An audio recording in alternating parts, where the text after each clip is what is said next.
देश की विरासत को भुलाने का बहुत बड़ा प्रयास हुआ।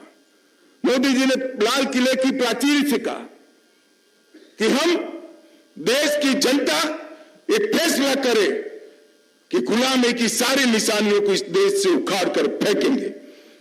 इस देश की जनता ने एक सामूहिक इंफीरियरिटी कॉम्प्लेक्स हिंद भाव से ग्रसित होने की जरूरत नहीं है। भारत सब कुछ कर सकता है, भारत गौरव के साथ दुनिया में आगे बढ़ सकता है। और हर कदम पर कांग्रेस ने विरोध किया। हमने राजपथ, जो पंचम जॉर्ज के आने पर जिसका नाम रखा गया था किंग जॉर्ज, पंचम जॉर्ज के आने पर राजपथ का नाम बदलकर, क्योंकि हम डेमोक्रेसी में है, नागरिकों के कर्तव्य से ही देश का भला हो सकता है, उसका नाम कर्तव्य पथ रखा। उन्होंने रोकने का काम किया। हमने पुरानी संसद की जगह नवी संसद बनाने का काम किया। एक भव्य संसद के अंदर 21वीं सदी भारत का लोकतंत्र का मंदिर बनाने का काम किया। कांग्रेस ने इसका भी बहिष्कार किया। हमने तय किया कि सोमनाथ के मंदिर को सोने का बनाएंगे, इसका भी उन्होंने विरोध किया।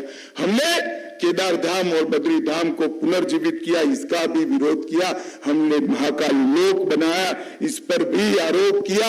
हमने पवित्र सेंगोल को भारतीय संस्कृति के प्रतीक, न्याय दंड के प्रतीक पवित्र सेंगोल को लोकसभा में प्रस्तावित किया, इसका भी विरोध किया। और जब हम रामलल्ला का मंदिर बनाने गए तो कांग्रेस ने उसका भी बहिष्कार कर दिया। भाई और बहनों, 550 साल से करीब करीब राम भगवान रामलल्ला अपमानित अवस्था में जीते थे। आजादी के 75 साल हो गए। टेंट में बैठे हुए रामलल्ला हजारों करोड़ों लोगों के दिल में एक टीस होती थी। करोड़ों राम भक्त सिसकियां लेते थे। और एक दिन अदालत का फैसला आया, शांतिपूर्ण तरीके से मोदी जी ने इसका भूमि पूजन किया और 22 जनवरी 2024 को मनोहरी रामलल्ला के स्वरूप में प्राण भूलकर प्राण प्रतिष्ठा करने का काम भी मोदी जी ने।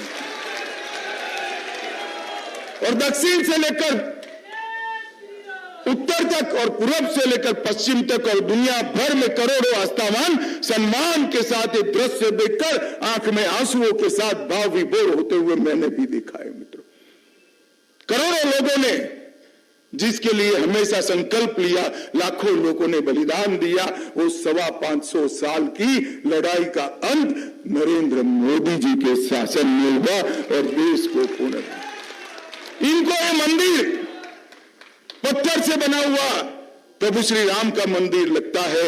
मैं ऐसा कहता हूं कि आजाद तो देश 75 साल पहले हुआ था। देश के अंदर प्राण पूरने का काम नरेंद्र मोदी जी ने अब किया है। ये देश भारतीय परंपराओं से चलना चाहिए, भारत की संस्कृति के आधार पर चलना चाहिए। ये देश भारत के स्व के आधार पर चलना चाहिए। हमारी भाषाओं का सम्मान करते हैं तो विरोध करते हैं, हमारी संस्कृति का सम्मान करते हैं तो विरोध करते हैं, हमारी परंपराओं का सम्मान कर सेंगोल को प्रस्तापित करते हैं तो विरोध करते हैं। उनका काम ही यही है। और सबको आश्चर्य होता है ऐसा क्यों करते हैं। मुझे नहीं होता है, क्योंकि जिनके मूल ही इटली में हो वो इस देश के परंपराओं का सम्मान नहीं करते।